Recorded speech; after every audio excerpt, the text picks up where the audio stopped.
할렐루야.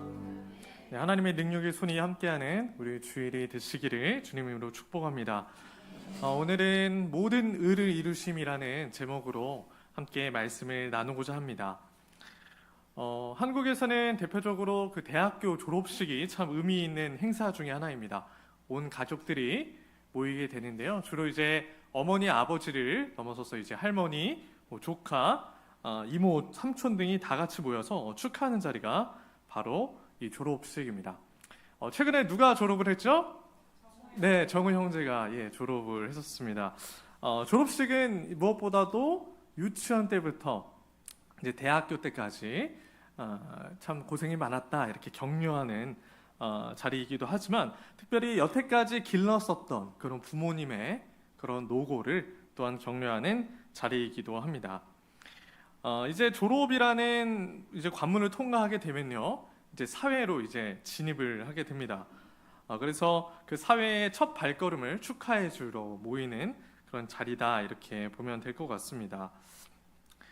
오늘 우리가 함께 있는 이 본문 말씀은 30년 동안 긴 세월을 이제 목수의 아들로 이제 살아오셨던 그 예수님의 시작되는 이야기입니다.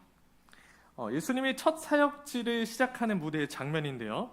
이를 이제 공적인 생애의 시작이다라 그래서 공생애라고 이렇게 부릅니다.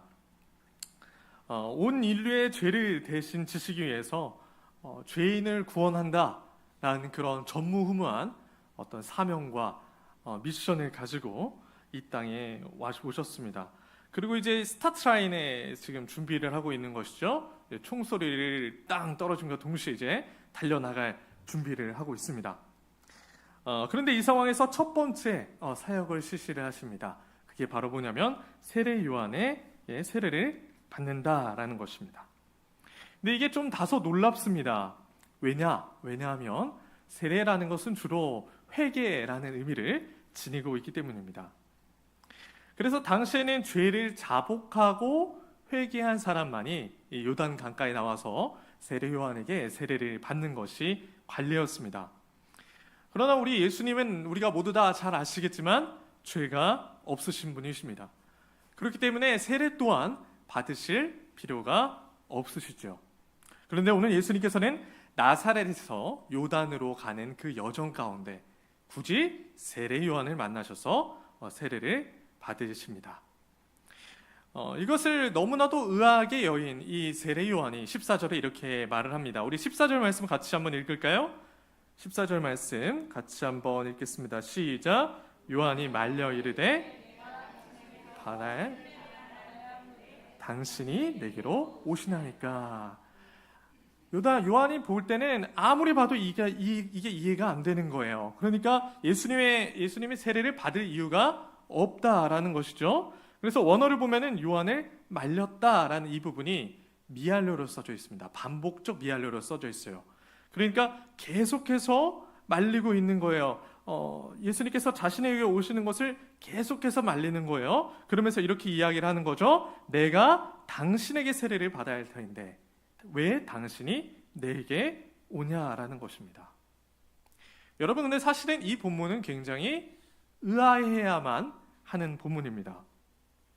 우리가 이 본문을 볼 때 일반적으로 요한이 예수님을 메시아로 당연히 알고 있겠지라고 이렇게 생각을 하게 되는 부분입니다.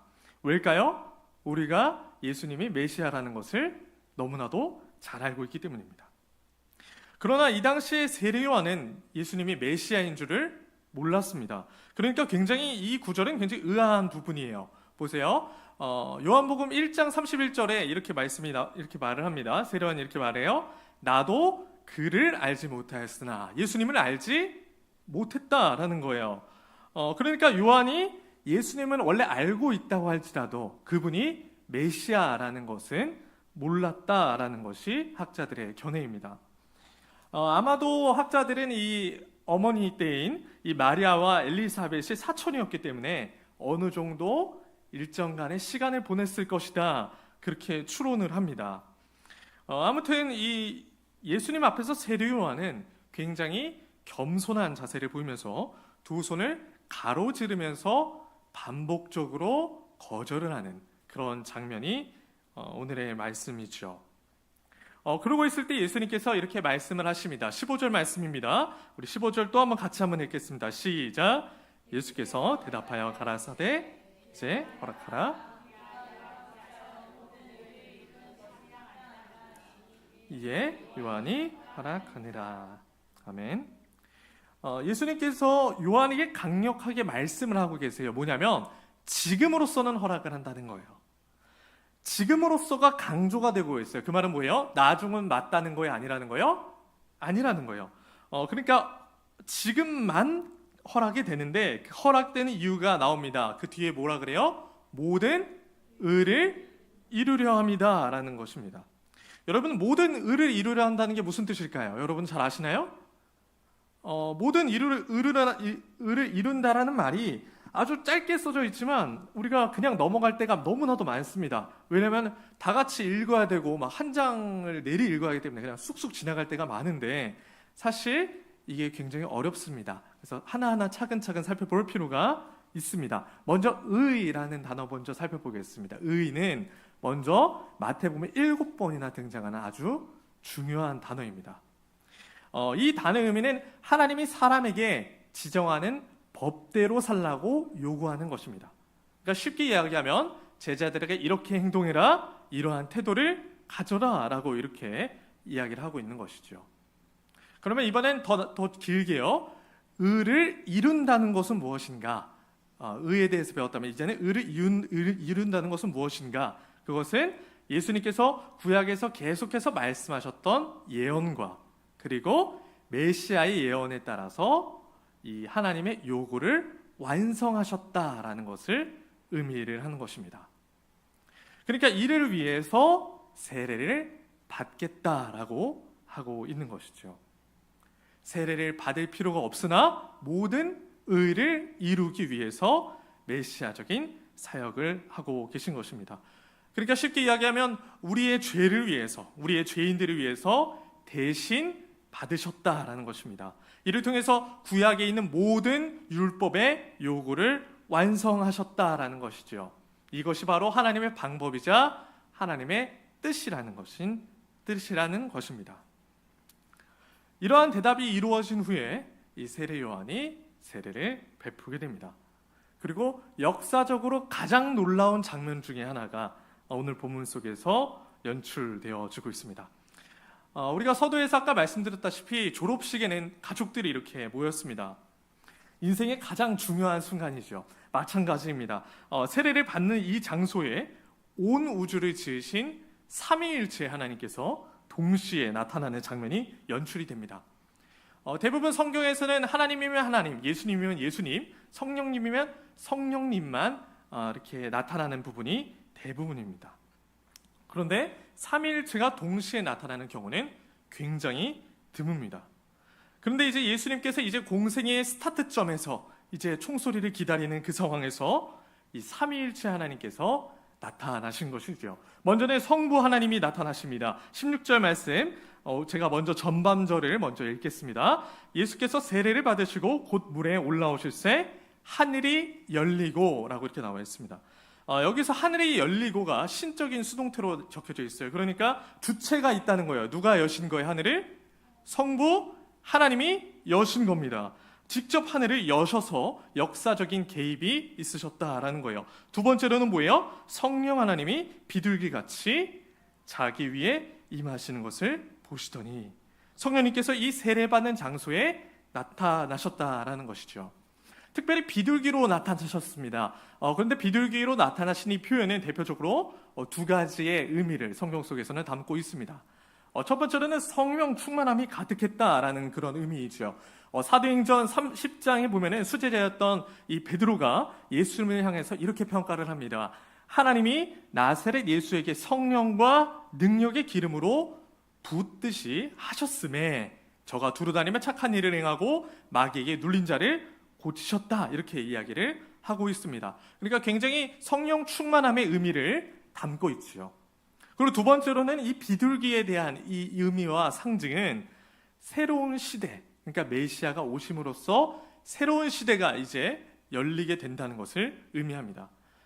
창세기 8장에 보면요, 홍수가 끝난 이후에 이제 방주에 비둘기가 오게 됩니다. 그러면서 뭐가 시작돼요? 새로운 시대가 이제 시작되게 됩니다. 또 호세아서 7장 11절에 보면 이 비둘기는 이스라엘을 상징하고 있습니다. 그러니까 진정한 이스라엘, 진정한 시대는 예수 그리스도부터 시작이 된다는 것이죠. 그러니까 이전과는 다른, 이제부터는 이전 시대부터 이전 시대를 가르는 새로운 시대가 도래한다라는 것을 상징하고 있는 것입니다. 그러니까 이러한 공생의 사역의 시점에 삼위일체가 함께 하고 계신다라는 것이죠. 그러면서 오늘의 말씀의 마지막 구절인 17절입니다. 우리 같이 읽겠습니다. 시작. 하늘로서 소리가 있어 말씀하시되 이는 내 사랑하는 아들이요 내 기뻐하는 자라 하시니라. 아멘. 하나님께서 말라기 이후에 300년 동안 침묵을 하셨습니다. 300년 동안 아무 말씀이 없으셨습니다. 그런데 이 300년의 침묵을 깨고 오늘 처음 말씀을 하고 계시는 것입니다. 오늘 같은 날에는 하나님의 말씀이 이렇게 잘 적혀져 있습니다. 제자들을 통해서 성령의 감동하심을 통해서 이 성경이 우리의 삶의 기준이자 우리의 신앙생활의 기준으로서 역할을 할 성경을 우리에게 주셨습니다. 그러나 당시에는 이 성경을 볼 수 있는 사람이 굉장히 소수였습니다. 율법서를 읽을 수 있는 사람조차도 굉장히 소수에 불과했습니다. 그래서 어린아이들은 항상 이 성경을 외워야 됐습니다. 그래서 레위기서를 전체를 외우고요, 창세기를 막 외우고요, 막 그랬었습니다. 그리고 더 나아가 하나님의 말씀을 들어야만 내가 나아갈 길을 알 수가 있었던 겁니다. 그래서 하나님의 말씀을 계속 찾지요. 하나님께 말씀을 해주십시오. 이렇게 찾을 수밖에 없는 상황입니다. 그런데 무려 300여 년 넘게 하나님께서는 침묵을 하셨습니다. 그러다 보니까 이 유대 선지자들은 뭐라고 생각했냐면, 더 이상 하나님은 말씀을 하지 않으시는구나. 300년 동안 침묵을 하시다 보니까 아예 말씀은 안 하실 것이다 라고 이렇게 믿었었습니다. 그런데 오늘 세례를 받으실 때, 예수님께서 세례를 받으실 때 300년의 침묵을 끊고 역사적인 사건이 일어나고 있는 것입니다. 뭐라고 말씀하셔요? 이는 내 사랑하는 아들이요 내 기뻐하는 자라, 이렇게 말씀을 하십니다. 이 말씀에 두 눈을 크게 한번 뜨고 한번 봐주시기 바랍니다. 졸리실 때가 되셨죠? 눈을 크게 한번 떠주시고 봐주시기 바랍니다. 여기서 앞에 보면 사랑하는 아들이다 라는 것은 뭐냐면 시편 2장 7절에 나와요. 다윗의 계통의 왕을 위한 그 대관식이 있습니다. 그때 나오는 말씀이 바로 사랑하는 아들아 라는 말씀입니다. 또 뒤에 또 보세요. 뒤에는 내 기뻐하는 자라 라는 표현은 이 이사야서 42장에 나오는 표현입니다. 내가 붙드는 나의 종 내 마음에 기뻐하는 자 곧 택한 사람을 보라. 내가 나의 영을 그에게 주었으니 그가 이방에 정의를 베풀리라, 이렇게 말을 하고 있습니다. 그러니까 두 구절이 합쳐서 지금 하나님께서 말씀을 하고 계시는 것입니다. 그러니까 예수님을 하나님의 기뻐하심을 가져오는 그런 하나님의 종이요 아들로서 설명하고 있는 것입니다. 그러니까 성령이 충만한 다윗의 그 메시아요 하나님의 아들이요 종이시라는 것이죠. 이분이 바로 우리를 구원할 메시아다라는 것을 보여주고 있는 말씀입니다.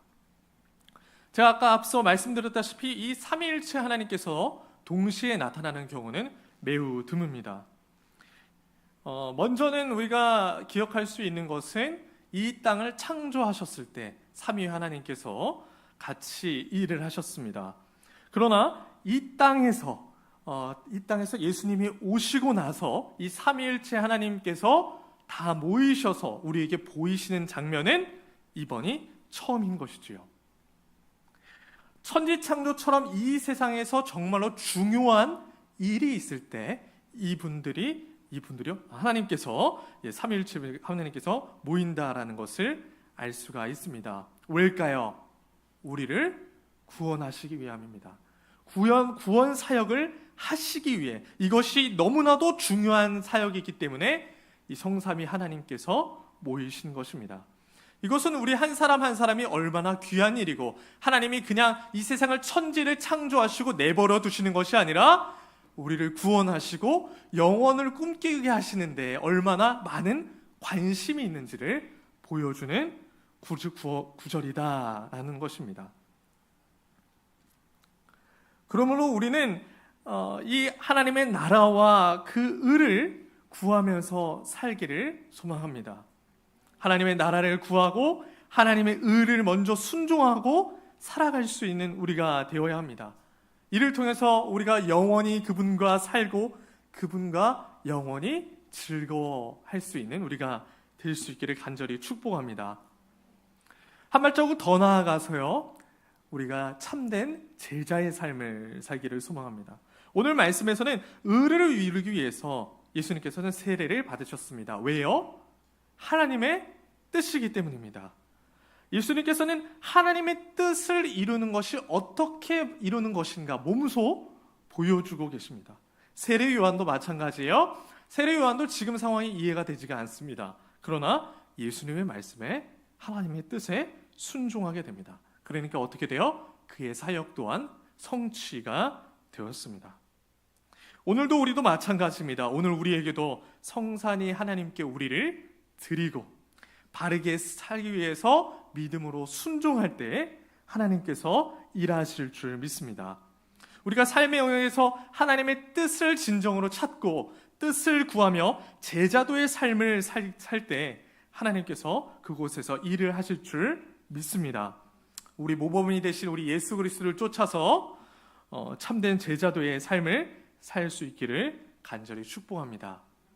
그렇다면 우리가 어떻게 하면 이 제자도의 삶을 살 수가 있을까요? 먼저는 오늘 본문 말씀에서 찾아볼 수 있는 것은 겸손입니다. 세례 요한이 겸손하였던 것처럼 예수님께서 이 땅에 내려오셔서 하나님의 뜻에 순종해서 겸손하셨던 것처럼 우리 역시도 그 의를 따르기 위해서 겸손해야 할 것입니다. 우리는 우리가 가지고 있는 직분이나 직위나 우리의 권력과 우리의 재산 때문에 우리 스스로를 판단을 합니다. 그렇기 때문에 우리 스스로가 굉장히 훌륭하거나 너무나도 충분하다라고 생각하기가 너무나도 쉽습니다. 교만하기가 너무나도 쉬운 것입니다. 그러나 오늘 가장 높으신 분께서 가장 천한 곳으로 내려오셔서 낮아지셨습니다. 그러므로 우리가 아무리 지위가 높더라도 아무리 재능이 있더라도 아무리 명예가 있다고 할지라도 예수 그리스도처럼 순종하는 마음으로 겸손히 그분의 의와 뜻을 쫓을 수 있는 우리가 될 수 있기를 소망합니다. 하나님께서 원하시는 자리로 나아가 기뻐할 수 있는 하나님께서 기뻐하는 삶을 살 수 있는 우리가 될 수 있기를 간절히 소망합니다. 마지막으로 그렇다면 우리가 어떻게 겸손할 수 있습니까? 그것은 자기 부인을 통해서 가능합니다. 겸손은 자기 부인을 통해서 가능한 것입니다. 세상적인 기준과는 너무나도 다릅니다. 일반적으로 우리는 성공을 하기 위해서 삶을 살아갑니다. 부와 명예와 행복을 위해서 살아가는 것이지요. 그리고 그 부와 명예와 행복이 나를 살게 합니다. 그 부와 명예와 행복이 나를 살게 합니다. 그러나 그리스도의 삶은 이 좁은 길입니다. 이러한 넓은 길과는 판이하게 다릅니다. 나를 위한 삶이 아니라 나를 부인하는 삶입니다. 그러니까 나를 부인함으로써 그리스도께서 나를 살게 하는 삶이다라는 것이죠. 그러므로 우리는 고정관념을 부셔야 할 것입니다. 우리의 인간적인 기준과 판단과 생각들을 내려놓아야 합니다. 그리고 예수 그리스도 말미암아 날마다 깨어지고 날마다 새롭게 거듭나며 날마다 죽어야 한다라는 것이죠. 내가 죽을 때 하나님께서 기뻐하는 자리에 설 수 있게 되는 것입니다. 내가 죽을 때 하나님께서 기뻐하는 마음을 가질 수 있게 되는 것이죠. 내가 죽을 때 하나님께서 기뻐하는 행동으로 나아갈 수 있게 되는 것입니다. 사랑하는 여러분, 말씀을 정리하겠습니다. 오늘 말씀에서 하나님의 아들이신 예수님께서는 하나님의 사랑을 받으시고 또 그분의 그분께 기쁨이 되는 그런 삶을 살았습니다. 마찬가지로 양자이자 하나님께서 우리에게 공동의 상속자로 불러주신 우리 성도요, 그리고 하나님의 자녀된 우리가 여기 있습니다.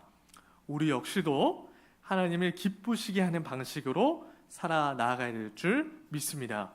이를 위해서, 하나님의 뜻을 이루기 위해서 나를 부인하고 겸손히 하나님께 삶을 맡겨야 할 줄 믿습니다. 그럴 때 이 삼위의 하나님께서 우리의 삶 가운데 내주하셔서 위대한 일을 시작하실 줄 믿습니다. 이번 주도 놀라운 은혜를 받은 자로서 이 십자가의 은혜와 공로를 의지하면서 담대히 나아가실 수 있는 귀한 한 주가 될 수 있기를 예수 그리스도의 이름으로 축복합니다. 아멘. 우리 부르신 곳에서 우리 같이 찬송하고요. 우리 같이